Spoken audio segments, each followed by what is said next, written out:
10 minute সময় দিলাম, দেখেন আপনার চিন্তা করে দেখেন, এরপরে আমরা জানান 10 মিনিট সময়। এরপরে আমি ওখানে থাকতেই, যেটা এই জাতীয় জাদুঘরের সামনে থাকতেই কিন্তু আমি বলছিলাম যে আপনারা একটা কাজ করেন, আপনাদের হচ্ছে ইয়েটা দেন, প্রতিনিধি দলের নামটা দেন, আমি এখান থেকে পাঠাই দেন, আপনারা যেখানে যাবেন সেখানে চলে যান। ওইখানে মন্ত্রণালয়ে পাঠা দিচ্ছে, মন্ত্রণালয় কথা হয়েছে, কিন্তু ওইখানে কিন্তু আমার সাথে ওইখানে কিন্তু কথা শুনলো না। ওইখানে না শুনে আপনার কিন্তু চলে আসে, ইচ্ছা করলে আমরা যদি বেশি হার্ড হইতাম আসতে পারতেন না। তারপরে আমরা দেখি আমরা কিন্তু এখানে আসতে দিচ্ছি।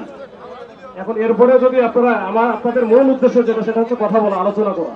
আমি তো পাঠাতে চাচ্ছি, আপনারা এখান থেকে ওখানে 5 জন চলে যান, আমাদের গাড়ির সহ আমি দিচ্ছি। আর আপনাদের যেটা আছে এখান থেকে, এটা যেহেতু সেন্সিটিভ জায়গা, এটা আমাদের দায়িত্ব নিয়ে এখানে কিন্তু আসছি এবং আমরা আছি, এখনো পর্যন্ত ভালো আছি। এইখানে কিন্তু বেশিক্ষণ থাকা যাবে না। আপনারা এখান থেকে ওইদিকে আমি পাঠাই দেবো, আপনারা এখান থেকে একটু শহীদ মিনারে চলে যান।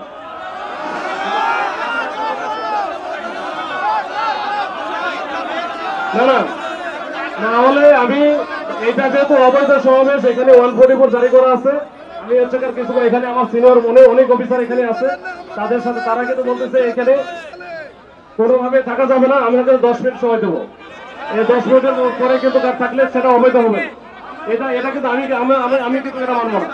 10 মিনিট সময় দিলাম, দেখেন আপনার চিন্তা করে দেখেন, এরপরে আমরা জানান 10 মিনিট সময়।